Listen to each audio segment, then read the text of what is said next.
le judaïsme s'est construit, je vais dire, un peu dans 3 enceintes. La première enceinte, c'est la réception d'une révélation d'un Dieu unique, mais pas un seul Dieu pour soi, comme je ne rendrai d'un culte qu'à Zeus. Non, rien autour. Un Dieu unique. Ceci entouré de pays, de régions, de peuples qui en avaient des quantités impressionnantes. Ce Dieu unique, deuxième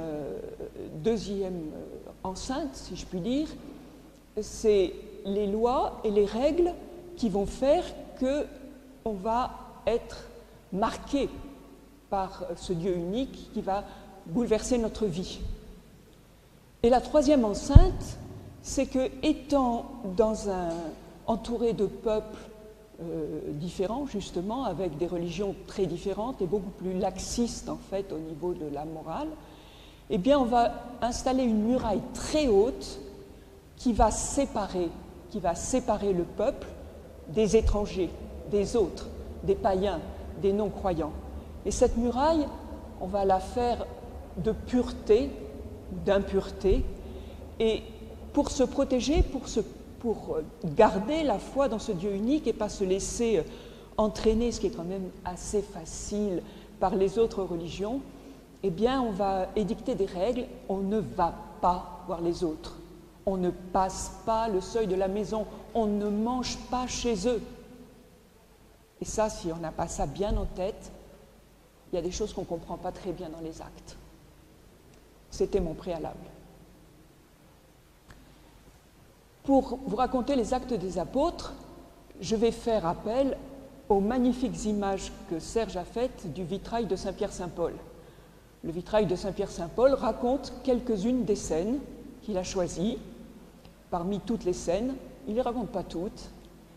Et ça serait intéressant de se demander, après, si nous, on avait eu ce vitrail à composer, qu'est-ce qu'on aurait choisi comme scène? Vous avez le choix, 16 images. Vous chercherez ça chez vous avec les titres des actes. Donc, le livre des actes va se dérouler suivant un plan, et comme j'ai fait ça assez rapidement, eh bien, j'ai une anti-sèche, c'est le plan des actes des apôtres qui est sous mes yeux et dans lequel je reverrai quelquefois, je reprendrai quelquefois mon inspiration. Donc, le vitrail va nous raconter un peu comme les vitraux de Chartres, par exemple, de bas en haut, sauf qu'il commence par le haut. Il commence par le haut, et le véritable commencement serait par les 2 images qui sont là, et qui sont le préalable des actes des apôtres. L'enseignement de Jésus, l'enseignement du Christ aux apôtres, et un enseignement qui confie une responsabilité à Pierre. Alors, si vous regardez bien, ça doit être une image qui évoque l'après-résurrection, quand Jésus dit à Pierre « paie mes brebis, paie mes agneaux ». Donc vous avez les brebis, les agneaux ici, et puis il lui confie les clés de l'Église, la responsabilité, double clé, donc les clés de la terre et du ciel, c'est-à-dire ce qu'il va remettre sur la terre sera remis au ciel. Espérons qu'il en remette beaucoup, n'est-ce pas? Donc, le Christ s'élève, part, disparaît à leurs yeux dans une nuée. La nuée, c'est l'expression de la présence de Dieu. Ils sont là, et le Christ leur a dit, avant de partir, qu'il ne les laissait pas seuls, qu'ils les attendent ici à Jérusalem, qu'ils allaient recevoir une aide, l'aide de l'Esprit, et qu'ils seraient les témoins, qu'ils seraient ses témoins à Jérusalem, en Judée, en Samarie et jusqu'au bout du monde. Les disciples se sont réunis. Ils se sont réunis dans une grande salle, ça devait être une très grande salle, 120, dites donc. Ils prient là, et Pierre là se dit non. Vous vous souvenez de la défection de Judas? Pierre dit non, c'est pas possible. 12, il faut être 12 parce que 12 c'est le signe du peuple. les 12 tribus, qui sont d'ailleurs 13, mais ce n'est pas grave, ils ne sont plus que 11 apôtres, on va tirer le 12e au sort. Enfin, non, on ne va pas tirer le 12e au sort. On va d'abord dire qui est-ce qui pourrait être le 12e. Il faudrait qu'il ait connu Jésus depuis son baptême jusqu'à sa résurrection. Et on en a 2 comme ça, ce qui veut dire qu'il y en a qui ont suivi Jésus, en plus des 12, depuis le baptême jusqu'au bout. Ils se présentent, comment on choisit avec les 2 ? On prie le Saint-Esprit et on tire au sort. Ça tombe bien, c'est Matthias, je crois, qui est élu. On ne sait pas ce qu'il va devenir d'ailleurs, ce brave Matthias, mais bon, ils sont 12 et c'est ce qu'on lui a demandé, de faire le 12e. Et puis ils attendent, et c'est la grande fête de Shavuot, la grande fête de Pentecôte. Alors la Pentecôte, c'est une des fêtes de pèlerinage à Jérusalem, et vous savez que les Juifs ont été ou se sont répandus dans tout l'Empire, actuellement l'Empire romain, mais ils ont été déjà déportés par les Babyloniens, par les Assyriens, par les Persans. Il y a eu les Juifs sont d'un peu partout, et ils viennent à Jérusalem pour Pentecôte, pour Pâques et pour la fête des tentes. Et à Jérusalem, au moment de Pentecôte, c'est un peu comme Lourdes pour le pèlerinage national ou le pèlerinage international. Il y a du monde qui vient de partout. Il y a du monde qui vient de partout. Les disciples, eux, ils sont dans une salle avec Marie. Ils sont un grand nombre et tout d'un coup, un grand bruit. Et puis, comme des flammes de feu, ils étaient en train de prier. Et puis, quelque chose qui se produit, comme, on ne peut pas dire ce que c'est, qui vient sur chacun d'eux, et tout d'un coup une force, c'est ça l'esprit, une force qui les emplit, qui leur donne une énergie incroyable et qui les fait sortir de la pièce où ils étaient un petit peu enfermés quand même depuis la mort de Jésus et sa résurrection, parce que Jésus ne s'était montré ressuscité qu'à ses amis. Il n'était pas venu faire un grand truc, regardez ce que vous avez fait. Non, juste aux amis avec la plus grande délicatesse. Ils sortent, et le bruit qu'ils ont entendu, il a été entendu dehors. Et quand on entend du bruit, on vient voir ce qui se passe. Les gens sont là, et Pierre, mais pas que lui, les 12 se mettent à parler des merveilles de Dieu, à parler de Jésus, et les autres qui viennent de partout du monde, de tout l'Empire, mais alors il y en a une quantité, chacun parlant sa langue, comprend ce qu'ils disent. Alors, je ne peux pas vous dire s'ils se sont mis à parler dans leur langue étrangère. C'est difficile à comprendre, mais ce que je peux assurer, c'est que ceux qui les entendaient comprenaient dans leur langue à eux, dans leur langue maternelle, la langue qu'on a dans le cœur, celle qui nous touche le plus. Et ils étaient bouleversés. Enfin, pas tous, non, évidemment, pas tous. Il y en a qui disaient, attends, mais t'as vu, mais ils sont pleins de vin doux, ceux-là. Pierre s'est levé, il a dit non. Nous ne sommes pas pleins de vin doux, d'abord il est que 9h du matin. Si nous parlons, alors je ne vais pas vous dire tous les discours, je vais faire comme Marc. Marc pour les Romains, dans son évangile, pas de discours. On laisse ça à Matthieu. Moi je ne vais pas vous raconter les discours, mais vous irez les lire dans les Actes des Apôtres. Donc, Pierre fait un discours devant tout le monde, parlant de ce Jésus ressuscité qu'ils ont mis à mort, sans doute par méconnaissance, et qui est la source de la vie. C'était, heureusement qu'il y avait l'Esprit Saint dans le coup. À la fin du discours, 3000 se décident à croire en Jésus et demandent le baptême. 3000. À Pâques, à Mariatan, il y a eu 172 baptêmes. Pour la Pentecôte, ici, on va en avoir 6, 7, mais enfin, ici, c'est plus petit que Mariatan. Mais le départ... Alors, Pierre les a fait baptiser, il n'a pas tout fait lui-même, ils sont répartis, mais tous ceux qui étaient baptisés, ils avaient compris qu'il y avait une vie nouvelle à vivre, une vie riche. Et qu'est-ce qu'ils ont fait ? Eh bien, ils venaient écouter les apôtres qui enseignaient, et puis ils priaient ensemble.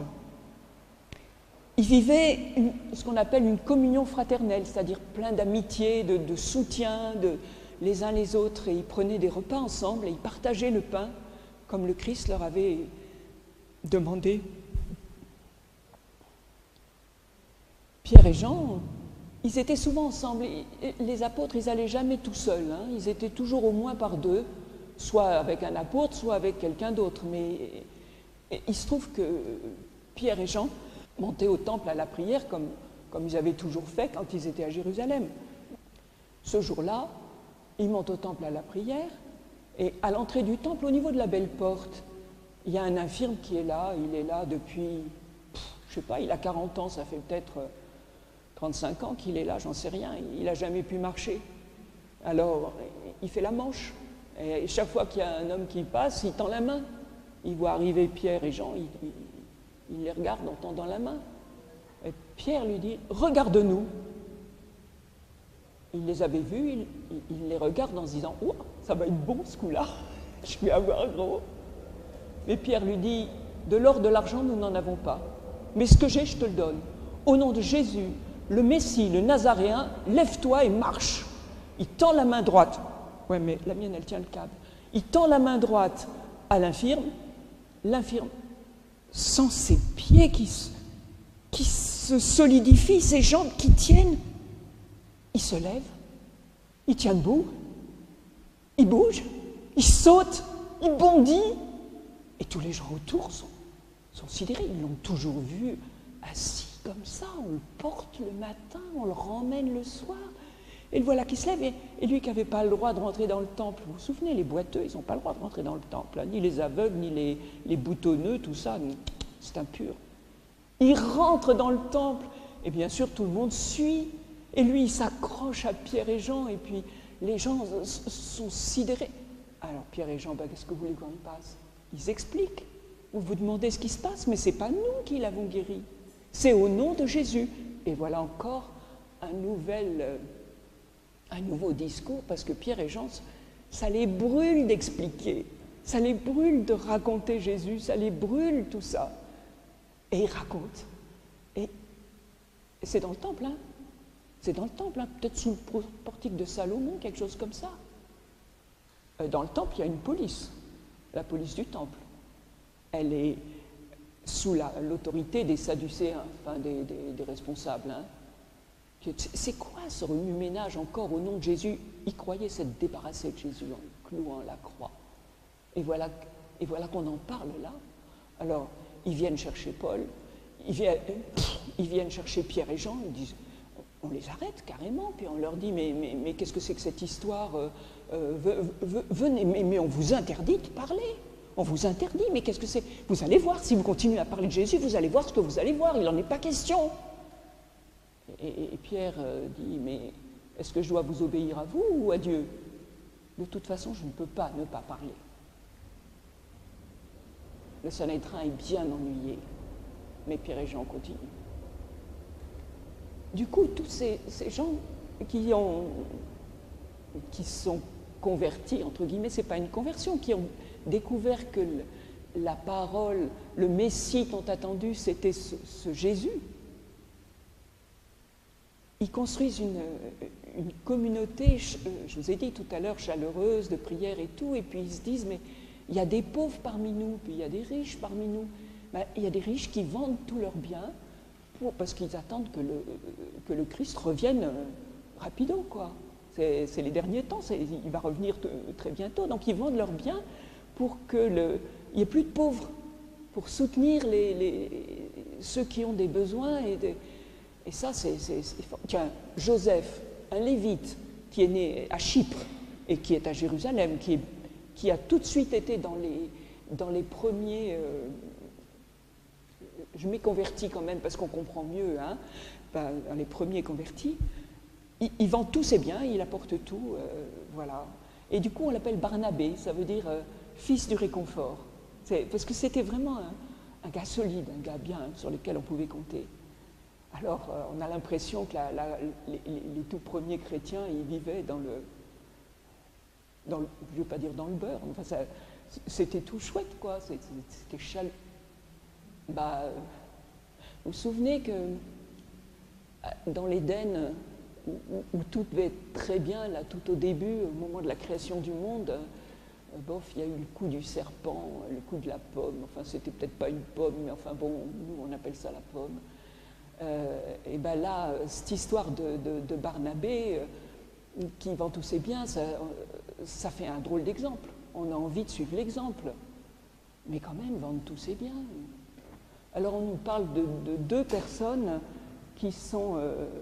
vous avez vu comment il l'a soulevé, là, le boiteux? Mais on va passer à l'image suivante. Ananie et Saphir. Ananie et Saphir, sa femme, se disent on va vendre nos biens, nous aussi on va porter, mais vaut mieux en garder un petit peu de côté. Hein. Seulement, on ne va pas leur dire.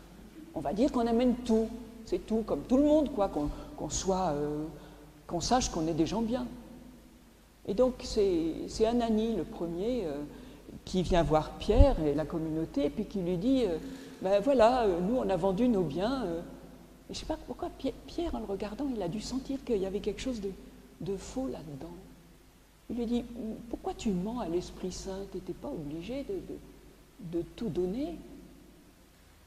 C'est pas lui, c'est pas Pierre qui a dit à Ananie meurt. Hein. C'est peut-être une crise cardiaque, comme il était. Quand on vit dans le mensonge, on n'est pas bien. Donc, paf, il en meurt. Alors, dans ce temps-là, il n'y avait pas, on ne va pas vérifier le cerveau, s'il y a des trucs comme ça. Quand quelqu'un est mort, on l'enterre, hein, vite fait, bien fait. Donc, les jeunes qui étaient là, ils récupèrent le corps d'Ananie et puis ils vont l'enterrer. Ils ne préviennent même pas sa femme. Hein. Bon, comme ça, vite fait. 3 heures après, la femme arrive. Elle est au courant de rien. Pierre lui dit c'est bien pour telle somme que vous avez vendu tous vos biens? Elle dit oui, oui, oui, prouvant par là que c'était bien mijoté. Il dit mais pourquoi tu mens à l'Esprit Saint? Déjà, les jeunes ont enterré ton mari, la femme. Bah, on lui annonce la mort de son mari, comme ça, paf, elle meurt aussi, crac.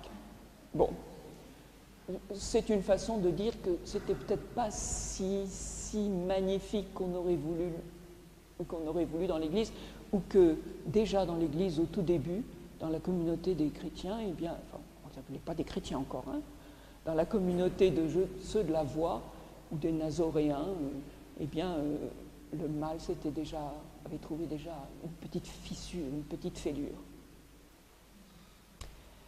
Bon, ça n'a pas empêché les apôtres de continuer leur guérison. D'ailleurs, il paraît que quand ils passaient dans les rues de Jérusalem, les gens se couraient, les gens qui étaient tordus, boiteux, malheureux, couraient ou se faisaient aider à courir pour passer dans l'ombre de Pierre pour guérir, et ça marchait. Et ça marchait. Bon. 3000 de plus? 5000 de plus? Là, ça s'organise, ça. On ne s'organise pas à 5000 comme on s'organise à 20 ou à 120. À Jérusalem, il y a plusieurs communautés chrétiennes, chrétiennes, qui comprennent que Jésus est le Messie annoncé. Ils restent juifs. Mais parmi les juifs, tu as les juifs de Jérusalem pur cru qui parlent araméen, et hébreu à la synagogue, et puis tu as les juifs de la diaspora qui sont venus, qui ont habité un temps en diaspora et qui sont revenus. Ceux-là, on les appelle les hellénistes, parce que depuis Alexandre le Grand, l'araméen était venu depuis l'exil à Babylone et en Perse, et puis quand Alexandre le Grand, vers l'an 300 et quelques, a pris le pouvoir, eh c'est le grec qui a pris le dessus. Mais comme certains Hébreux s'étaient montés contre les Grecs, je te garde ma langue, je t'accepte la langue. Enfin, c'est toujours est-il qu'il y a un groupe qui parle grec. Ils sont juifs, mais on les appelle les hellénistes. Ils sont juifs, mais on les appelle les hellénistes. Et un groupe qui parle hébreu, et on va les appeler les judéens, les hébraïsants. Voilà. Et le groupe des hellénistes, eh bien, c'est comme si ici, il y en a qui parlaient une autre langue. Parmi nous, entre eux, quoi. Et dans les partages, je vous ai dit qu'on partageait les biens. Il y a des gens qui ont vraiment besoin du partage, c'est les veuves. qui sont plus soutenus. Qu'est-ce qui se passe? Ben, les hellénistes viennent voir Pierre en lui disant « Non, mais écoute, dans le partage, vos veuves, elles sont bien soignées, et puis les nôtres, c'est maigrichon, quoi, ça va pas, on est trop pour voir la différence. » Bon. À chaque nouveauté, on invente. On cherche parmi les hellénistes, puisqu'il y a un problème avec les hellénistes, on cherche parmi les hellénistes des hommes solides, sérieux, sur qui on peut compter pour leur confier le service des tables. Et c'est assez large, le service des tables. Ça va, c'est pas parce qu'ils sont chargés du service des repas, qui sont souvent les repas, ce que nous on a fait comme l'Eucharistie, hein, mais l'Eucharistie se faisait au cours d'un repas, le partage du pain, mais aussi de la parole et tout.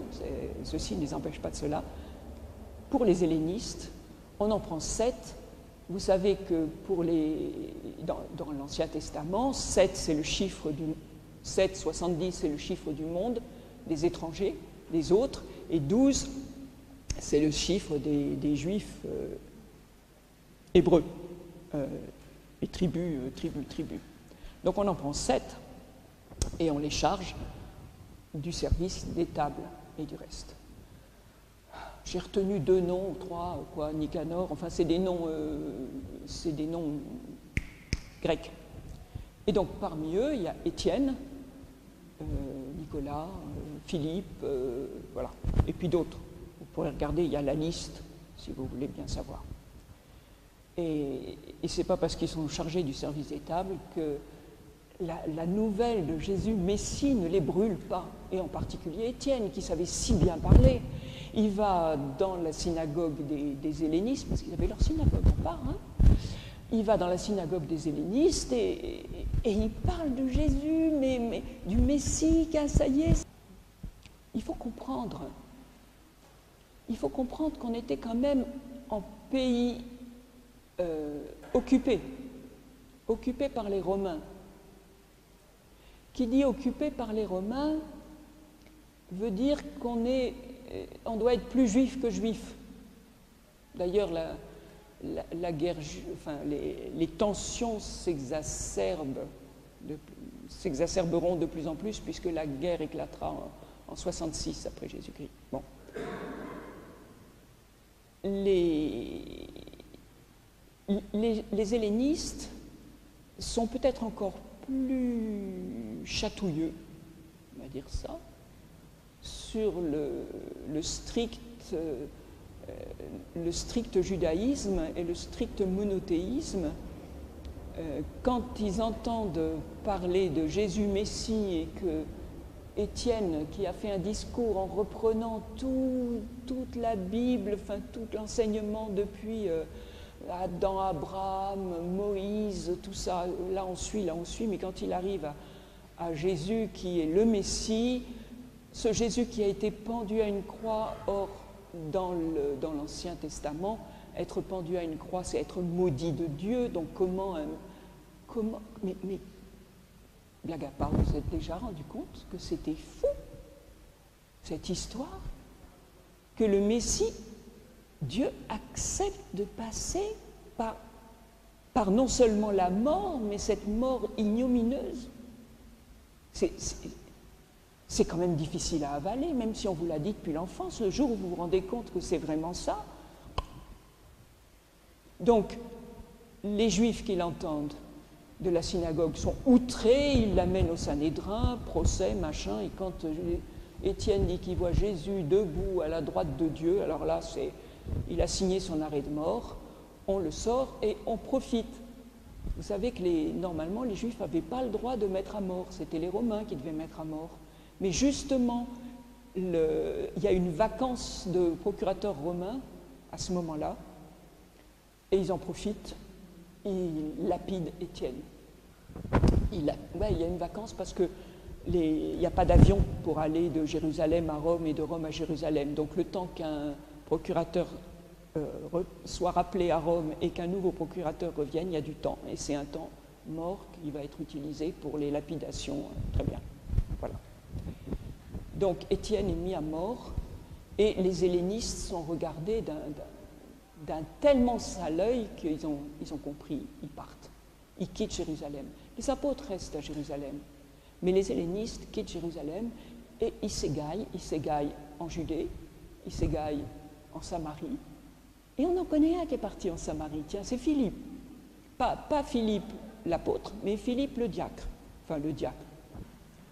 Donc, Philippe arrive en Samarie et vous vous souvenez que les Samaritains, on dit Samaritains et on crache par terre. Hein. C'est vraiment très, très mal vu des Juifs. Alors là, avec Jésus, on peut aller en Samarie. D'ailleurs, Jésus a montré le chemin. Il a osé.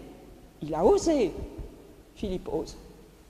Il y va et il convainc 2, 10, 20, 30 personnes, donc je ne sais pas, mais plein de gens qu'il convainc et il les baptise. Pierre et les autres apôtres, et Jean en particulier, apprennent ce qui se passe parce qu'il n'y avait pas le téléphone portable, mais je peux vous dire qu'ils se tenaient au courant, mais c'est incroyable, je ne sais pas comment ils se tenaient au courant, mais ils se tenaient au courant les uns les autres. Hein. Il devait y avoir des messagers, des gens qui marchaient. On savait marcher à cette époque-là. Donc, Pierre et Jean savent qu'ils ont reçu le baptême d'eau, mais pas le baptême d'esprit. Donc ils viennent les rejoindre et ils imposent les mains et les nouveaux baptisés reçoivent l'esprit. Ils parlent en langue, ils louent le Seigneur et puis ils font des guérisons. Et justement, dans ce coin-là, il y a aussi un magicien qui faisait des guérisons aussi. Puis il trouve que les apôtres, ils en font vraiment plus efficaces. Il se dit, lui qui guérissait pour son propre compte, il se dit, attends, ils sont trop forts. Celui-là, il s'était converti au Christ, mais il vient voir Pierre et Jean. Il leur dit, mais vos mains, là, qui ont un tel pouvoir, si je vous donne de l'argent, vous ne pouvez pas me passer ce pouvoir. Il s'appelait Simon, le magicien. Et du coup, essayer d'acheter le pouvoir, ça s'appelle la simonie. Ça existe encore, hein, ça s'appelle la simonie. Voilà. Donc là, Pierre lui a dit, non mais c'est n'importe quoi, non mais t'es du diable, va réfléchir un petit peu, c'est pas du tout le chemin. Bon, il l'a renvoyé gentiment. Je vous ai dit que Philippe était en Samarie, mais l'esprit le pousse sur la route de Gaza, il y va à toute allure, je sais pas, il fallait qu'il suive quelqu'un, et il suit un char dans lequel il y a un haut personnage d'Éthiopie. Il le suit comme Élie qui court devant le roi Akab, si vous vous souvenez, comme Élie courait au moment de la pluie, là, à toute allure, il rattrape le char et il entend cet homme lire le livre d'Isaïe, les chapitres des serviteurs souffrants. Alors, il monte carrément dans le char, et puis s'adresse au grand personnage qui est en fait pratiquement le trésorier de la reine Candace d'Éthiopie quand même, hein, et il lui dit, mais tu comprends ce que tu lis? Et l'autre tout simplement lui dit, mais est-ce que je peux comprendre si personne ne m'explique? Alors il lui a expliqué les oracles du serviteur souffrant et comment Jésus était passé par la mort pour nous libérer, pour nous apporter le salut, pour nous alléger de toutes nos fautes. Et puis là, à ce moment-là, il passe vers un point d'eau et l'Éthiopien dit « Mais est-ce qu'il y a quelque chose qui empêche que je sois baptisé ?» Eh bien non. On s'est arrêté. Philippe a baptisé l'Éthiopien et il a disparu. On ne sait pas comment, mais ce qu'on sait, c'est que l'Éthiopien est reparti avec le cœur tout joyeux. Et peut-être que c'est un des premiers qui a mis l'Éthiopie, qui a fait découvrir le Christ à l'Éthiopie. On ne sait pas. C'est extraordinaire tout ça. Bon, on pourrait croire que tout se passe bien, mais non, ça ne se passe pas bien. Ça se passe pas bien parce que les hellénistes n'ont pas fini de voir que cette Église, malgré ce qu'ils ont dit, malgré ce qu'ils ont empêché, continue. Ça grandit, ça croît, c'est pas possible. Alors il y en a un qui est très bouillant. C'est un gars qui vient de Tarse, il s'appelle Shaoul. On dit Saul, on dit Saül, ça se dit Shaoul, c'est le nom du premier roi des Hébreux.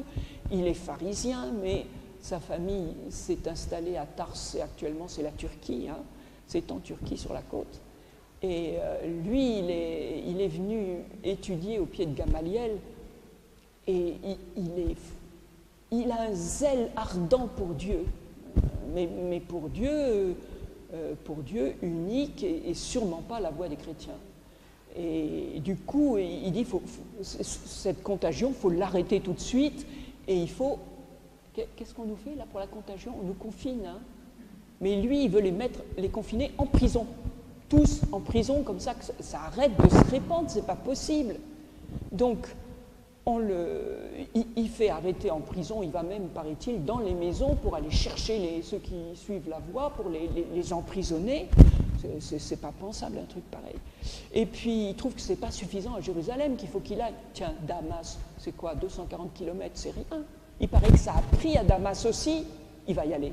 Il demande des grandes lettres au prêtre, il part avec eux. Alors, 240 km, ça se fait à pied entre 2 Shabbats, hein, parce qu'on sait marcher à l'époque. Hein. Il n'était pas sur un cheval, hein, croyez pas toutes les images où on voit Saint Paul à cheval, hein, il était à pied. Bon. Donc, il est sur la route de Damas et il s'approche de Damas, donc ça doit faire 6 jours qu'il marche, quelque chose comme ça, 5 jours et demi, hein, parce qu'il est en vue de Damas. Il est près de midi. Donc il y a un beau soleil, parce que là-bas, le soleil à midi, il est fort. Et tout d'un coup, mais alors une lumière, mais le soleil, c'est rien à côté, qui arrive, qui l'éblouit, qui le fait tomber, puis il entend une voix, c'est « Shaoul, Shaoul, pourquoi me persécutes-tu » Il dit « Mais qui es-tu, Seigneur, que je persécute? Je suis Jésus que tu persécutes. » Et il lui dit « Lève-toi. » Et tu vas aller à Damas, tu vas te laisser conduire à Damas, et là-bas on te dira ce que tu dois faire. Et Shaoul, qui était le chef de la meute qui emportait tout le monde, quand il se lève, il est aveuglé. La lumière l'a aveuglé. Il est obligé de se laisser conduire par la main, et on l'emmène jusque chez Justus, là, dans la rue droite. Peut-être que c'est là qu'il devait loger, j'en sais rien, c'est possible. Hein. Et là, il est dans une torpeur, dans sa nuit, ne veut plus manger, ne veut plus boire. C'est vrai qu'il y a des chrétiens à Damas. Il y a même un certain Anani. Vous voyez, le prénom, il peut être bon, il peut être mauvais. Hein, ce n'est pas le prénom qui fait la personne. Hein. Là aussi, il y a un Anani qui est en prière. Et dans sa prière, il entend Jésus qui lui dit « Tu vas aller rue droite chez Justus et puis tu vas voir un certain Shaoul. Tu lui ouvriras les yeux et tu lui diras ce que je te dirai de lui dire, c'est quelque chose comme ça. Hein. Attends, Anani dit « Eh oh, non, mais on m'a prévenu, hein. Je suis au courant, tu sais ce qu'il vient faire, Shaoul, ici. Hein. Il vient pour nous détruire, pour nous mettre en prison, il n'est pas question, Tu y vas, je l'ai choisi, c'est un outil que j'ai choisi pour mon travail. » Alors Anani y va. Et justement, ça tombe bien parce que Shaoul aussi, il a eu une vision dans sa prière et il a vu qu'Anani allait venir et lui ouvrir les yeux. Anani vient et lui dit « Shaoul, mon frère, je viens de la part de Jésus. » Il lui ouvre les yeux. Il paraît qu'il y a des écailles qui tombent. Je ne sais pas comment ça marche, mais c'est comme ça. Et puis, il lui parle de Jésus et il le baptise. Carrément, il le baptise. Et Shaoul est retourné comme une chaussette, comme une veste. Ouais, une veste, on parle bien des vestes retournées, hein. C'est un peu ça. Voilà. Et toute l'énergie qu'il avait pour aller contre Jésus, il va la mettre au service de Jésus. Et à peine baptisé, il va aller dans les synagogues. On ne le dit pas toujours, mais en fait, les Juifs avaient l'habitude d'envoyer des Lévites, des marchands dans toute la diaspora, dans toutes les synagogues de l'Empire romain, mais au-delà d'ailleurs de ce qui avait été les empires précédents, et là où les Juifs étaient restés, pour les encourager, pour les garder, les encourager, les entretenir dans leur foi. des sortes de missions ambulantes par personne interposée comme ça. Et donc, Shaoul prend le chemin, mais qu'est-ce qu'il va annoncer? Il va annoncer Jésus. Mais il est très fort. Il est très fort parce qu'il connaît bien tout l'Ancien Testament, il peut appuyer ses dires sur les textes, il peut appuyer sur... Ouais, mais à chaque fois, ça va faire ça. C'est trop difficile à avaler. Ça nous semble étrange que ce soit difficile à avaler. Mais moi, je me disais, regardez, si on parlait du célibat des prêtres, des femmes prêtres, bon, ça passerait pas obligatoirement. Hein. Il y en a qui montraient au créneau vite fait. Hein. Voilà. Le Shaoul, les autres qui croyaient qu'il était venu pour démonter la voie et qui voient qu'il est en train de la soutenir à fond la caisse, ils décident de le tuer parce que c'est la seule façon. Il faut se débarrasser de ces mecs, surtout quand ils sont un peu efficaces. Et les frères de la voie l'apprennent et décident de le vider dans un panier au-delà des murailles, parce que les Juifs gardent la porte pour pas qu'ils s'enfuient. Hein. Bon, il sort dans un panier comme les espions au temps de Rahab, ou comme David que Shaoul voulait tuer et que la femme fait passer par la fenêtre. Voilà.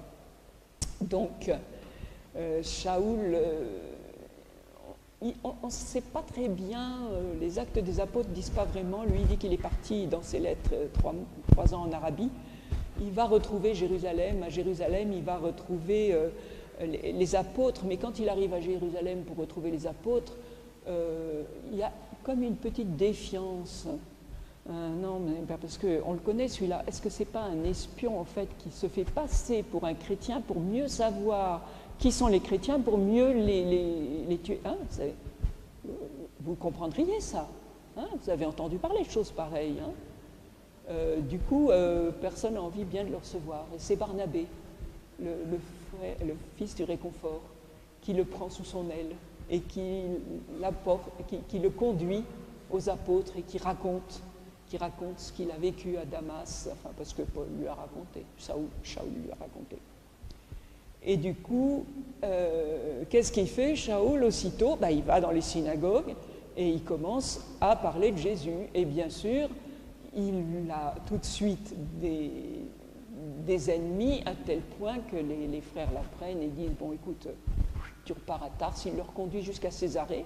Ça fait quand même, vous regarderez la carte, ça fait quand même une belle petite trotte. Hein. Les soldats romains mettaient 2 jours pour le faire. Hein.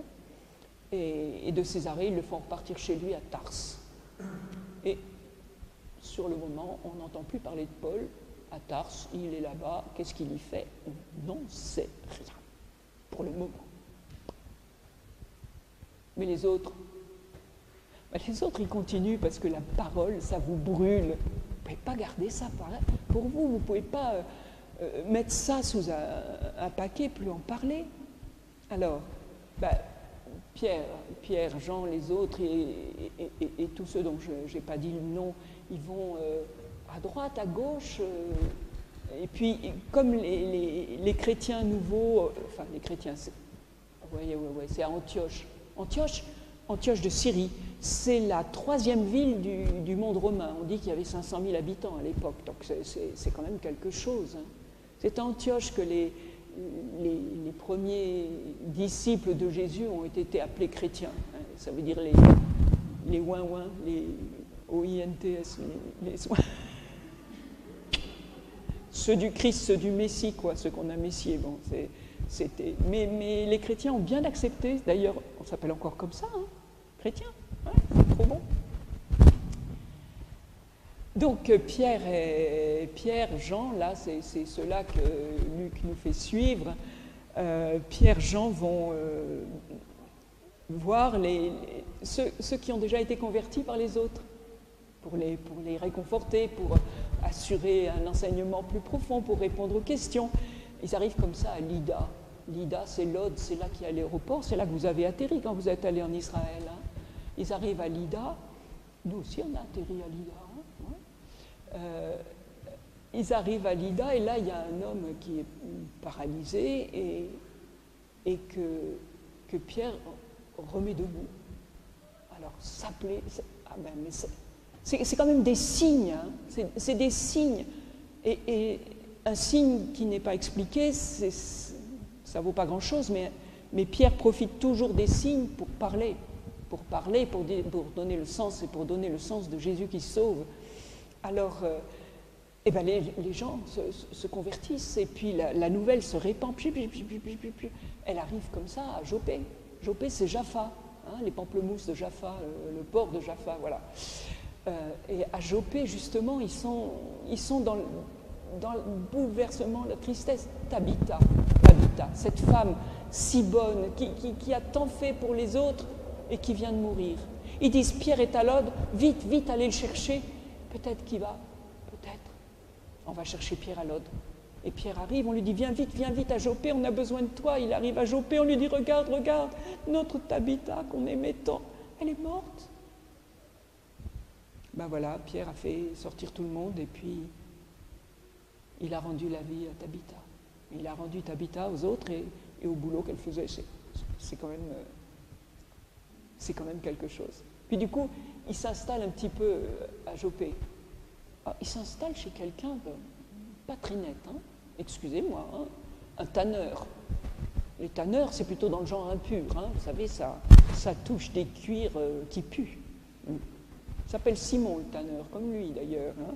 Mais bon, Pierre passe après, il est chez un tanneur, il est là pour un petit moment parce qu'il reste le temps d'enseigner sûrement. Et il se trouve que à Césarée, alors Joppé-Césarée, sur la carte, là, il faut monter vers le nord, et il y a 1 jour et demi de marche, pour les bons marcheurs, pas pour moi, je mettrais 4 jours. À Césarée, c'est l'endroit que les Romains ont, c'est là qu'ils ont leur point d'appui. Ils viennent à Jérusalem uniquement quand ça chauffe. À Césarée, il y a un centurion romain, il s'appelle Corneille. Il a été bouleversé par ce monothéisme. Peut-être qu'il en avait marre de tous les dieux romains, je ne sais pas. Il a trouvé que la religion juive était vraiment une très belle religion. Alors il prie le Dieu des Juifs. Et puis il est généreux pour tous les pauvres de Césarée, et puis les pauvres juifs.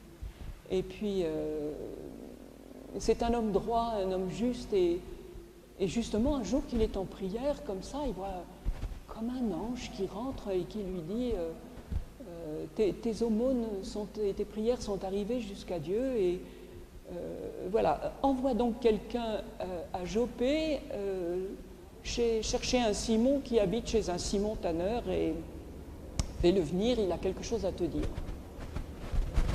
Alors Corneille, Corneille c'est un centurion, il appelle 2 soldats et 2 serviteurs, et puis il leur dit, bon vous descendez à Joppé, vous me cherchez chez un tanneur qui s'appelle Simon, un autre Simon, vous me le ramenez là. 1 jour et demi de marche, j'ai dit. Hein. Le lendemain, Pierre est chez Simon, il a faim, c'est midi, et Pierre, il est sérieux, il prie avant de manger, une vraie prière. Hein. Et pour prier, pour être plus près de Dieu, peut-être il monte sur la terrasse de la maison.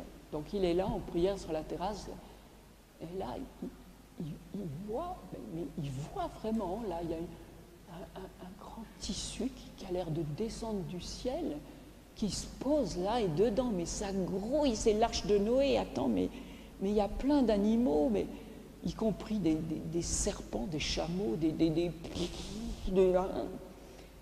vous connaissez un peu la cacheroute, ce qui est cachère, ce qui n'est pas, ce que les Juifs mangent ou ne mangent pas, c'est pas que le porc, hein.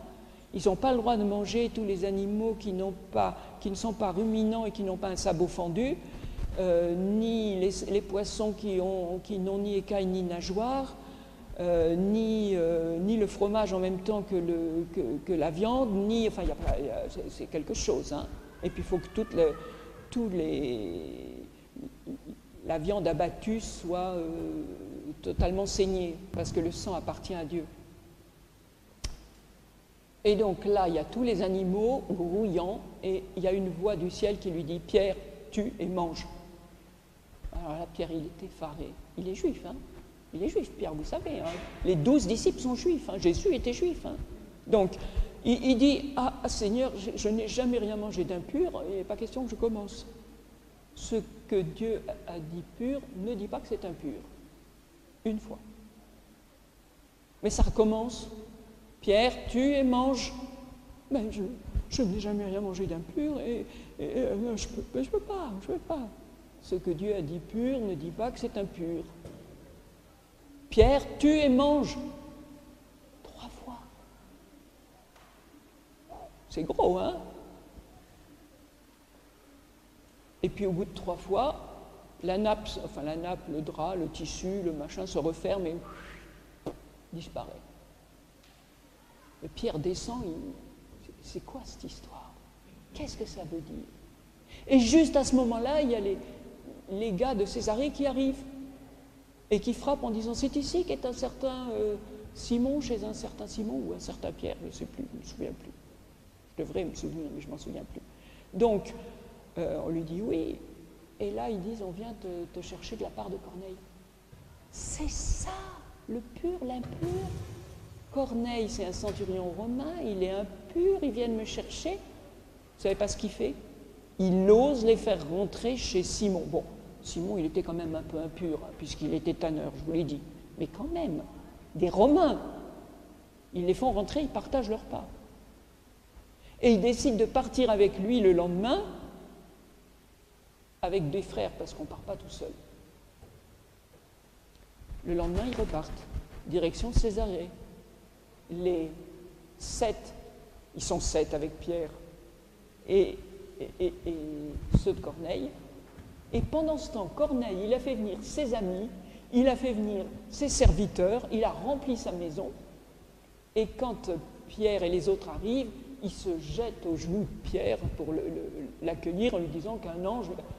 Pierre lui dit, oh, je suis un homme, ça suffit, ça va bien. Et tu sais qu'aucun juif n'a le droit de rentrer chez toi. Eh bien, mon Dieu vient de me faire comprendre qu'il n'y avait aucun homme impur. Il ose dire ça, hein, et il rentre. Et qu'est-ce que tu as à me dire? Alors, Pierre parle de Jésus. Et tout d'un coup, alors que tout le monde écoute là, on voit comme des petites flammes qui rentrent. Sur toute l'assemblée, l'Esprit qui arrive, et les voilà qui se mettent à louer Dieu en langue. Alors Pierre se dit, non mais si l'Esprit arrive, qui serais-je pour refuser le baptême? Et Pierre baptise ces craignants Dieu qui ne sont pas circoncis. Il a osé faire ça, le premier.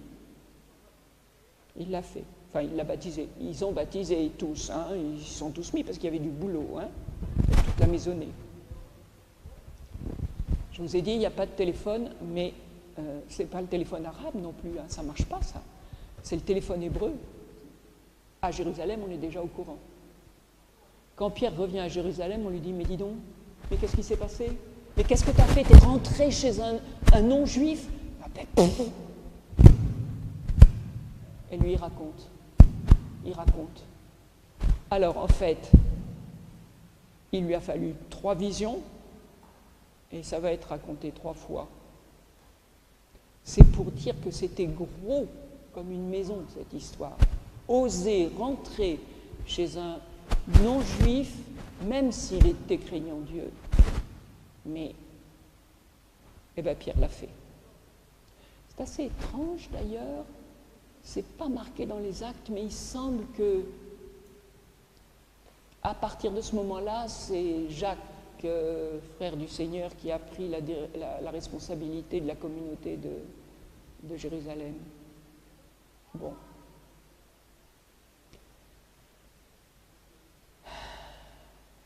Il a osé. Alors, juste avant qu'il parte, oui, ça se passait très mal à Jérusalem. À Jérusalem, en fait, le roi qui était arrivé, je crois que c'est Hérode, enfin, c'est pas le Hérode de Jésus, c'est un fiston, a décidé il sentait bien que les chrétiens étaient mal vus des Juifs, il voulait bien se faire voir des Juifs. Donc, il a décidé de faire mettre à mort Jacques, le frère de Jean, qui a été décapité. Donc, C'est ça? Oui, voilà. Ah, ça c'est bien, heureusement que je t'ai.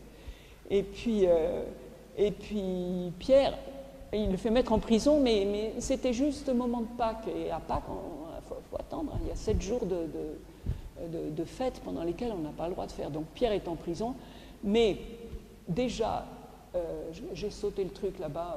Avant, ils avaient été prisonniers et ils avaient été libérés directement par des anges la nuit, Pierre et Jean, et on les avait retrouvés dans le temple en train d'enseigner. Ça n'allait pas du tout. Et c'est là que Gamaliel avait dit ah oui, écoutez, ne faites rien contre eux parce que si c'est de Dieu, vous ne pourrez rien faire. Et sinon, ça s'arrêtera de soi. Donc là, on arrête Pierre, mais alors Pierre, on l'attache correctement, et il y a 16 soldats à la porte, 2, 2, 2, 4, 4, 4, 4, 4, 4, oui, à toutes les portes de prison. Et dans la nuit, Pierre rêve. C'est un ange qui est là et qui lui dit, bon, allez, mets ta ceinture, mets tes chaussures, c'est la nuit de Pâques, hein. Mets ta ceinture, mets tes chaussures, lève-toi et viens, et puis pof, il y a les chaînes qui lui tombent des mains, les portes qui s'ouvrent, les gardiens ont l'air de dormir, et puis la deuxième porte s'ouvre, la troisième porte de prison s'ouvre, c'était des portes sérieuses. Puis il se retrouve dans la ville avec l'ange, et tout d'un coup l'ange disparaît, il se pince, il est vraiment dans la ville, c'était pas un rêve.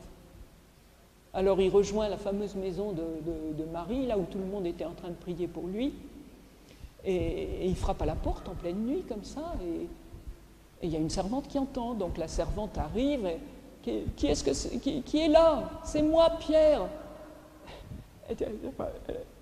Des fois on prie, puis on n'arrive pas à croire que les prières fonctionnent. Elle repart en courant, elle dit, vous savez pas quoi? Il y a Pierre à la porte. Non, mais Pierre, il est toujours à la porte, il tape, hein, il tape. Et on a fini par venir lui ouvrir quand même, le trouver, puis là, on lui a dit, écoute, bon, t'es malvenu à Jérusalem, va donc voir ailleurs si Jésus y est. Et donc, à partir de là, voilà, Pierre disparaît pratiquement des actes des apôtres. Quant à Hérode, eh ben, peu de temps après, il était en train de régler un conflit avec Tyr et Sidon, et alors que tout le monde priait qu'il parlait comme un dieu, il meurt sur place. Il paraît qu'il était rongé par les vers. Allez savoir. Pendant ce temps-là, à Antioche, chaque chrétien c'est contagieux. C'est contagieux. La joie du salut est contagieuse. Et du coup, il manque de gens pour enseigner, donc on appelle Jérusalem, et Jérusalem envoie Barnabé, l'homme du réconfort. Et Barnabé, quand il voit tout ce qui se passe à Antioche, il dit, mais il y en a un qui va nous aider, c'est Shaoul de Tarse. Il va le chercher à Tarse, ils reviennent, et à tous les deux, ils enseignent la communauté, ils la structurent, les anciens, tout bien, tout ça. Et c'est remarquable. Vraiment, ça fait une communauté vivante, priante, joyeuse, qui grandit, voilà. Et un jour, dans leur prière, même il paraît qu'ils jeûnaient en même temps, les anciens et Shaoul et Barnabé ont comme une impulsion de l'esprit qui leur dit, allez Barnabé, Shaoul, allez, partez au-delà, allez dire aux autres, plus loin, maintenant à Antioche on est bon, on est solide, vous pouvez aller ailleurs. C'est la confiance quand même. Hein. Allez, voilà qui. Alors, Barnabé et Shaoul partent. Barnabé dit, attends, j'ai mon neveu là avec moi, il l'avait amené, c'est Marc. Vous avez peut-être écouté la comté du petit Marc, c'est le fameux Jean-Marc, le fils de la Marie qui accueillait dans le jardin des Oliviers là, les disciples habituellement. Hein. En fait, c'était le petit cousin de Barnabé. Ah, ça se tient tout ça. Hein. Donc, ils partent avec Jean-Marc, et je vous ai dit que Barnabé était originaire de Chypre. Eh bien, qu'est-ce qu'on fait? On commence à aller chez ceux qu'on connaît. Donc, ils partent d'Antioche, tous les trois, et ils vont d'abord sur Chypre, Salamine, et puis là où est le responsable romain, Sergius Paulus. c'est le premier Serge de l'histoire qu'on connaît. Hein. Le deuxième est là aux manettes de l'ordinateur. Et ils font des merveilles. Et quand ils arrivent même auprès du responsable romain, Sergius Paulus, eh bien, Paul et Barnabé le convainqueraient peut-être s'il n'y avait pas auprès de lui un certain Élymas ou Bar-Jésus, qui est un juif, qui est magicien aussi, et qui s'oppose fortement au discours de Paul. Et du coup, Paul lui dit, mais c'est Satan qui t'inspire, eh bien, tu vas perdre la vue jusqu'à ce que tu aies réfléchi. Et voilà, là c'est Dieu qui aveugle Élymas, et du coup, Sergius Paulus, qui était impressionné par les paroles de Paul et Barnabé, va se convertir aussi, semble-t-il. Voilà. Et ils ne vont pas s'arrêter à Chypre. Hein. Oh non, parce que, je vous ai dit, les Juifs avaient l'habitude de partir de communauté en communauté. Et de l'autre côté de la carte, là-bas, il y a une carte des communautés juives dans l'Empire romain. Vous verrez, en fait, Paul suit ces chemins-là des communautés juives. Donc, il décide de rentrer dans l'actuelle Turquie et d'aller vers Antioche de Pisidie. Donc, il traverse la mer pour arriver au port d'Antalya, je crois. Et là, il y a Jean-Marc qui leur dit bon, désolé, mais moi, les montagnes, les bandits, le froid, non, moi, je rentre à Jérusalem, salut. Alors, sans Jean-Marc, sans Marc, Barnabé et Paul continuent leur route. Et à partir de ce moment-là, on va dire Paul et Barnabé.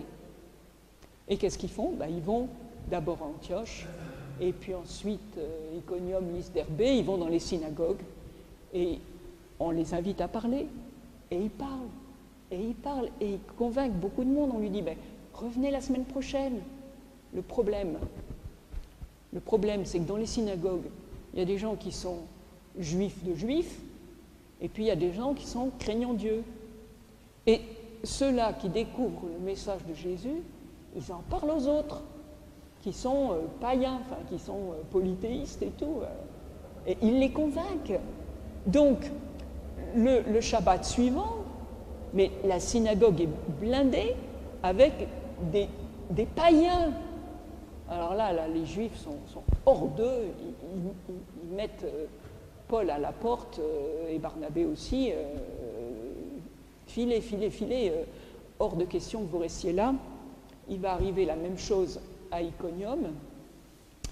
Et Paul dit, puisque ce n'est pas pour vous, puisque vous refusez la parole, eh bien je la dirai aux païens. Ouais, les païens, on n'en veut pas. Eh bien on s'en va, on va plus loin. Ils arrivent à Lystre. Vous savez, Lystre, c'est le pays de Philémon et Baucis. C'est là que Zeus et Hermès sont arrivés, ils ont cherché à se faire accueillir, et puis ils n'ont pas été accueillis, sauf chez Philémon et Baucis, et du coup, leur ville a été noyée. Donc c'est une légende, mais c'est le pays de la légende. Et il se trouve que quand Paul et Barnabé arrivent, là, il y a un homme infirme, et Paul voit qu'il a la foi pour être guéri. Donc il le guérit, et cet homme qui n'avait jamais marché se met à marcher, et les autres disent « Oh, c'est Hermès et Zeus », parce que comme c'est Paul qui parlait, on pensait que Zeus c'était celui qui ne parlait pas, et Hermès c'est celui qui faisait le boulot. Et donc il parle lycaonien. Alors Paul il parle grec, il parle hébreu, il parle araméen, mais il ne parle pas lycaonien. C'est comme si vous arriviez en Bretagne, vous ne parlez pas le breton. Ils parlent lycaonien entre eux, ils vont chercher de quoi faire un sacrifice à Paul et Barnabé, avec des taureaux, des guirlandes de fleurs et tout, en pensant qu'ils sont des dieux. Donc Paul et Barnabé déchirent leurs vêtements, c'est pas Dieu possible, et puis arrivent les gars d'Antioche de Pisidie et d'Iconium qui ont fait tous les kilomètres à pied pour se débarrasser d'eux, et qui les lapident et qui retournent la foule. Vous savez comment on retourne les foules? Ils retournent la foule et on lapide Paul. Et une fois qu'on pense qu'il est mort, on le laisse et on s'en va. Je me demande comment le Paul s'est relevé a trouvé le moyen de revenir et de partir à Derbé le lendemain, dans les montagnes, les routes.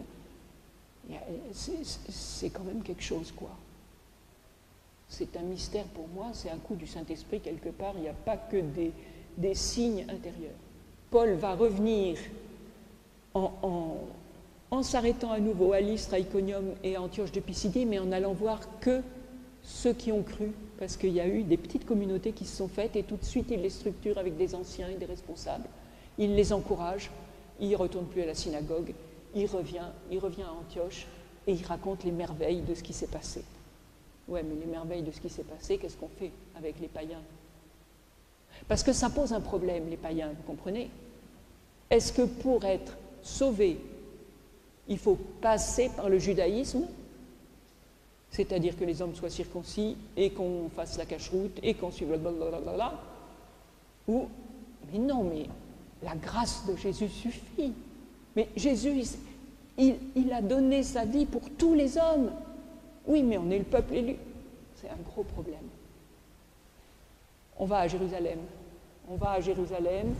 On envoie Paul et Barnabé à Jérusalem pour dire qu'est-ce qu'on fait.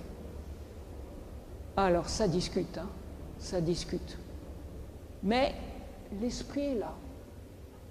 L'esprit est là au point que Pierre remet... Ah, Pierre, il est revenu là, Pierre. Ah bah oui.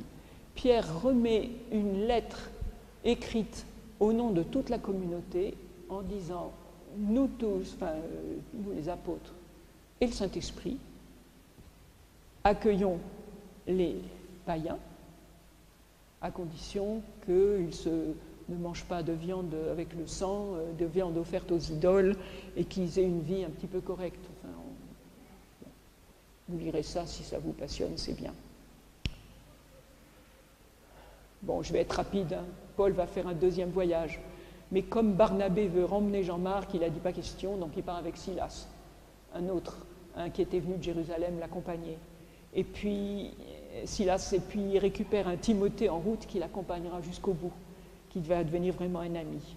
Et là, il va passer en Grèce. Vous avez les voyages de Paul là sur ma carte, j'ose plus bouger, hein, ou presque plus. Il va passer en Grèce et il va faire des étapes dans des villes marrantes. Alors, il faut surtout parler de Philippe, parce qu'à Philippe, c'est une femme juive. Il n'y avait pas de synagogue, c'était une ville romaine, hein, c'était une ville des vieux romains. Il n'y avait pas de synagogue, donc il va près de l'eau, puisqu'on se purifie pour prier. Hein. Et il trouve quelques femmes qu'il convainc, et en particulier une certaine Lydie qui va prendre une grande place dans les premières églises, là. C'est une marchande de pourpre qui a du caractère et qui fait baptiser toute sa maison et qui leur dit bah, puisque vous êtes là, il est hors de question que vous alliez loger ailleurs que chez moi. Et elle nous a obligés à loger chez elle, c'est écrit. Ah, voilà. Et donc à Philippe, on habite chez Lydie. Bon. Les Juifs de Philippe vont faire une java du diable, on va emprisonner Paul et Silas, et alors on les emprisonne bien, on leur flanque des grands coups de fouet, parce que c'était le grand truc à l'époque d'abord, hein, on les frappe coups de bâton, et puis ensuite on les met en prison, et qu'est-ce qu'ils font dans leur prison? Eh bien, ils chantent les louanges de Dieu, à la stupéfaction de tout le monde. Et donc, il se trouve que dans la nuit, il y a un séisme. La terre tremble, toutes les portes des prisons s'ouvrent. Et les blocs qui bloquaient leurs jambes, ils étaient bloqués, ils avaient les pieds bloqués, s'ouvrent aussi. Vous savez que les gardiens de prison, les responsables, si les prisonniers s'évadaient, c'est eux qui étaient mis à mort. Donc le chef de la prison est prêt à se suicider, il a pris son épée, mais Paul lui crie de la prison « T'inquiète pas, on est là, on est tous vivants, on est en place !» Il n'en revient pas. Mais bon, allez, il les libère. Et Paul, qu'est-ce qu'il fait, Paul? Il lui parle de Jésus. Et le gardien de prison, toute sa famille, qu'est-ce qu'ils font? Ils se tournent vers le Christ, ils soignent les plaies de Paul et ils lui disent « Pars quand tu veux, tu es libre. » Et Paul dit « Pas question, je suis citoyen romain. On m'a fait battre. que les autorités viennent me dire pardon avant que je parte. Et c'est ce qu'il a fallu qu'il se passe. Hein. Bon. Qu'est-ce que je vais vous raconter d'autre? Je vais être obligée de vous raconter l'histoire qui s'est passée à Corinthe, parce qu'il est allé aussi jusqu'à Thessalonique, à Bérée, à Athènes, à Corinthe. Il est passé devant Galion. Bon, il est resté un bon bout de temps à Corinthe.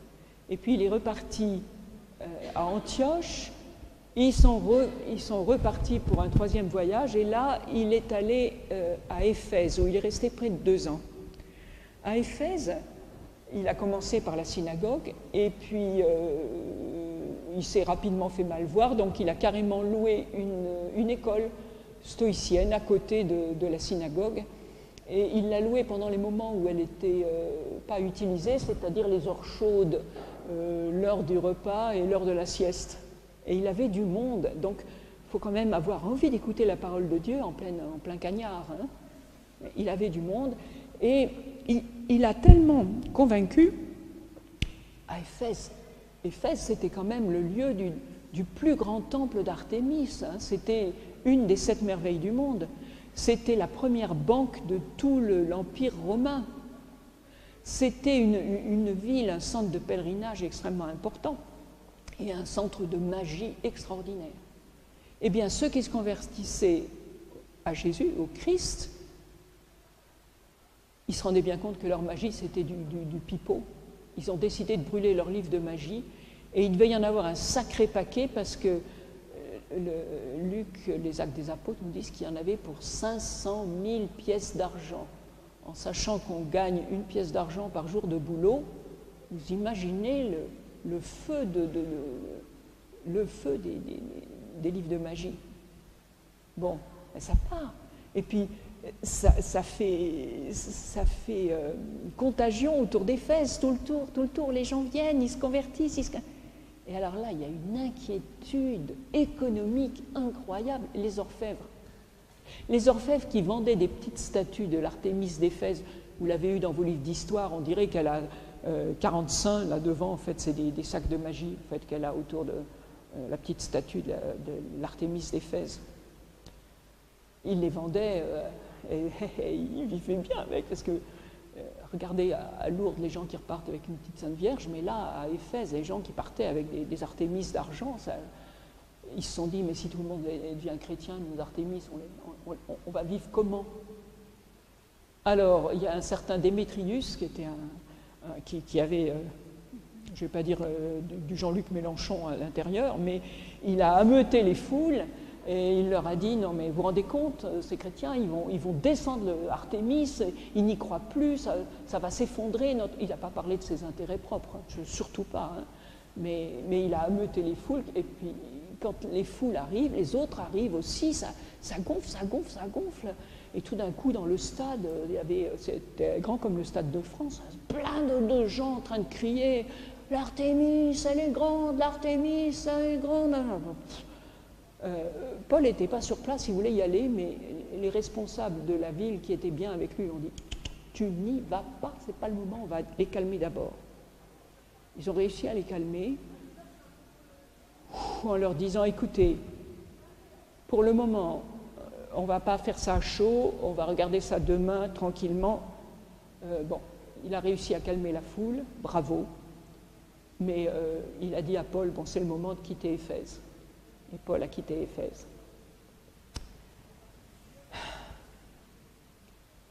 Il est reparti faire un petit tour sur ses anciennes...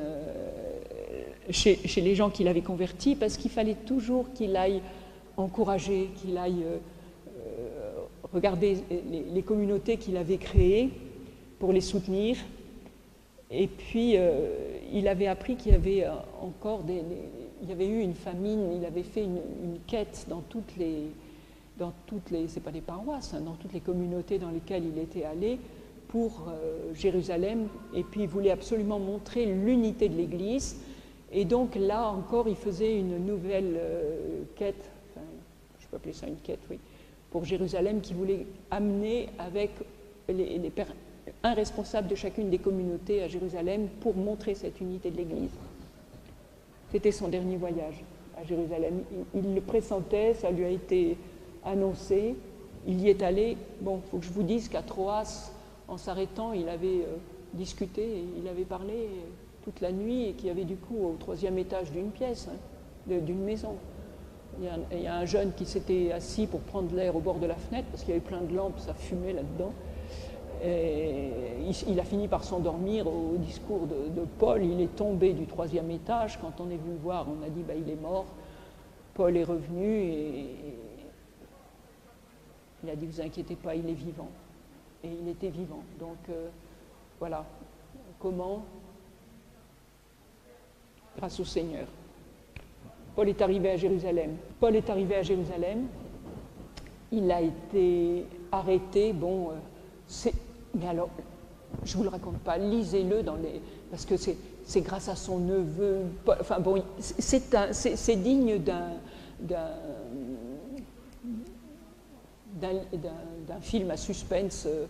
On veut l'arrêter, on crie, il se défend. Bon, il est citoyen romain. C'est les Romains qui on fait un complot contre lui, les gens, ils sont 40 à dire on ne mange pas et on ne boit pas tant qu'on ne l'a pas tué. Les pauvres, ils n'ont pas réussi parce que le neveu de Paul qui habitait Jérusalem l'a entendu, il est venu prévenir son nom qu'il a dit aux soldats qu'il gardait, qu'il a dit aux tribuns, qu'il a mis à l'abri à Césarée avec 2 nuits, 400 soldats et 70 cavaliers pour l'accompagner de peur que les Juifs mettent leur complot à exécution. C'était un citoyen romain quand même. Et il a été gardé en prison à Césarée pendant 2 ans, le temps de Félix. Mais Félix, il espérait bien qu'on lui graisse la patte pour le libérer. Et finalement, Félix a été rappelé à Rome et c'est Festus, un homme très droit d'ailleurs, un Romain très droit qui est venu le remplacer et qui a voulu régler les affaires tout de suite. Et Festus l'a fait comparaître en faisant venir, il est plus bas que lui, hein. Festus c'est le grand derrière, c'est le citoyen romain, et là c'est le petit roi Agrippa qui dépendait de Rome et qui vient écouter le discours. Et là il lui dit, on va t'emmener à Jérusalem. Or Paul savait que s'il retournait à Jérusalem, il serait tué. Donc il dit, j'en appelle à César. Et puisqu'il en a appelé à César, on le renvoie à Rome. Je ne peux pas vous dire plus longtemps, hein, j'ai déjà tenu 1h15, et j'avais dit 1 heure seulement. Alors, le voyage à Rome, si vous connaissez la navigation, mais alors regardez ça, mais c'est incroyable, le bateau, ils vous disent tout sur les voiles qu'on baisse, les trucs. Et 14 jours de tempête, mais une tempête de noir. On ne pouvait plus manger, on ne pouvait plus boire, on se tenait au truc, on ne savait pas comment on serait vivant, on avait vidé le bateau, tout. Et puis Paul leur dit, au bout de 14 jours, ne vous inquiétez pas, tenez tous, on va arriver. Il leur avait bien dit que ce n'était pas le moment de repartir, ce n'était pas l'époque, mais ils n'avaient pas voulu l'écouter. Mais là, on l'écoute. Et finalement, le bateau s'est échoué à Malte. On les attendait. Bon, Paul a fait en sorte qu'ils arrivent tous. Il a bien failli... les marins, d'ailleurs, voulaient se sauver tout seuls. Après, c'était les soldats qui voulaient tuer les prisonniers au cas où ils s'échappent. Enfin bon, ils ont réussi à se libérer tous. Et à Malte, ils ont été très bien accueillis, surtout qu'il avait guéri le père du responsable romain de l'île et qu'à l'entrée, alors qu'il avait fait un feu pour réchauffer les naufragés, Paul s'est trouvé piqué par une vipère. Alors les Maltais se sont dit « Ah, voilà un signe de Dieu, voilà, celui-là il devait mourir, et puisqu'il n'est pas mort, il va mourir avec la vie. » Il ne meurt pas. Il ne meurt pas. Oh là là, c'est un signe de Dieu, c'est sûrement un Dieu. Enfin bon, là, comme quoi on interprète, on se retourne bien. Donc ils ont passé le temps de l'hiver à Malte, et ils sont arrivés à Rome, et on n'en sait pas plus. Alors, les actes des apôtres s'arrêtent là.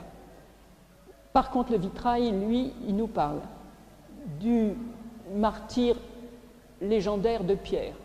On dit qu'il a été crucifié la tête en bas. Enfin, c'est quand même, si vous connaissez à Chartres, la croix est verte parce qu'elle est signe de l'arbre de vie. Donc là, on a pris la croix verte comme à Chartres. Vous voyez que là-haut, il est accueilli par Jésus et les anges. On nous parle du martyre de Paul. Alors lui, vénard, citoyen romain, c'est décapité, c'est quand même beaucoup plus rapide. On nous parle du martyre légendaire de Jean. Il paraît qu'il aurait été mis dans une bassine d'huile bouillante. Il paraît, on ne sait pas, c'est comme ça. Bon. Et le quatrième vitrail sur la quatrième scène du vitrail, alors celle-là, elle est gratinée. On a parlé du martyre de Paul, de Pierre, de Jean et Jacques. On a déjà montré sa décapitation. Alors là, c'est une histoire qui n'est pas du tout dans la Bible, qui est dans la légende dorée de Jacques de Voragine. Et Jacques de Voragine raconte que Jacques, donc le frère de Jean, faisait des merveilles à Jérusalem. Et donc il y avait un magicien qui s'appelait, c'est pas Philétus, Hermogène, un terrible magicien qui avait plein de démons à sa solde et qui n'appréciait pas du tout le travail de Jacques. Donc il envoie un gars qui travaillait pour lui, qui s'appelait Philétus, et qui lui dit « Tu vas convaincre Jacques que ça ne va pas du tout ». Le Philétus y va, et paf, il se convertit au christianisme. Il revient et il dit à Hermogène « Non, mais vraiment, le Christ, c'est ce qu'il y a de mieux ». Alors Hermogène lui dit « Mais c'est pas possible, puisque c'est comme ça, tiens, paf, paralysé », et qui se débrouille, le Jacques. Alors on va chercher Jacques, on lui dit « Le Philétus, il est paralysé ». Il dit « C'est pas grave ». Il prend un mouchoir, il dit « Mettez-lui dessus, ça va aller ». On amène le mouchoir sur Philétus, il remarche. Alors Hermogène est furieux et il dit à ses démons allez me chercher Jacques et ramenez-le-moi ligoté. Alors les démons partent et quand ils voient Jacques, ils ne peuvent plus rien faire. Ils reviennent et ils ligotent Hermogène et ils l'amènent à Jacques. Alors il paraît que Jacques a converti Hermogène et qu'Hermogène voulait brûler ses livres de magie, mais que Jacques lui a dit ça purait trop, la fumée va empuantir tout le pays, tu vas les jeter dans la mer. Alors ça, c'est une légende qui, personnellement, me semble abracadabra, mais qui a été choisie. Et je me dis que si ça a été choisi avec l'histoire des limaces, avec l'histoire des livres de magie d'Éphèse, c'est que sous Napoléon III, et Ulrike me l'a confirmé, sous Napoléon III, à Rueil, il y avait d'énormes problèmes avec le spiritisme, la magie et compagnie. Et donc c'est ce qui a poussé le curé de l'époque de choisir ces 3 scènes pour montrer combien la magie était à mettre au panier et combien le christianisme était supérieur à la magie. Des voyages de Paul, de l'accroissement de l'Église, on a gardé des traces en la messe. Alléluia, Amen en hébreu, Kyrie en grec, Sanctus, Credo, Gloria en latin. On a gardé ces traces-là. Je vous suggère de chercher quelle scène vous auriez faite et quand vous voyez comment les chrétiens ont transmis leur foi, et j'ai envie de dire à nous maintenant,